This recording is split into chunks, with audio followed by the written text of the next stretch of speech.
آزادی صحافت پر حملہ ہوتا ہے, ہمارے کسی بھائی کے اوپر حملہ ہوتا ہے, سوال پوچھنے پر قدم لگائی جاتی ہے, تو ہم مظفر آباد کے صحافی ان کے ساتھ کھڑے ہیں. کسی صورت ان ضابطوں کو, ان قاعدوں کو نہیں مانیں گے.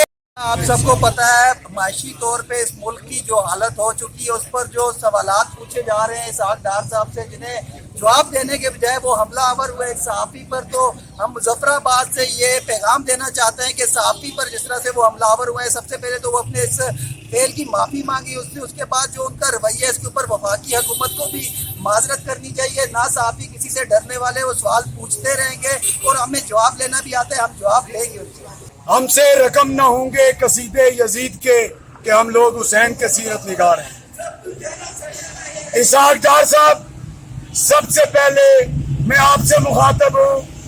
ہم نے وہ ویڈیو کلپس دیکھے ہیں جب آپ کو لندن کی سڑکوں پہ سریعام ایک شہری کھڑے ہو کے کہتا ہے کہ تم چور ہو, اور تم وہاں پہ چونکہ کمزور ہو اس لیے وہاں پہ چپ ہو, چونکہ تم وہاں پہ بچور ہو.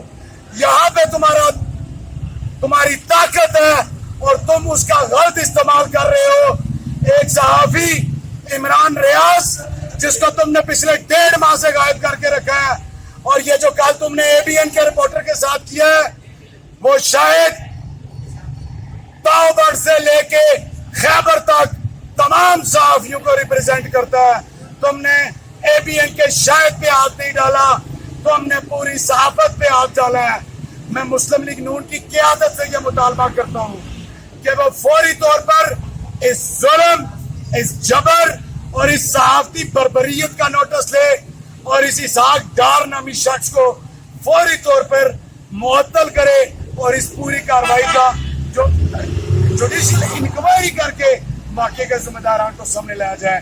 تب تک کشمیر کے جرنلسٹ اور پورے پاکستان کے جرنلسٹ سرابہ احتجاج رہیں گے.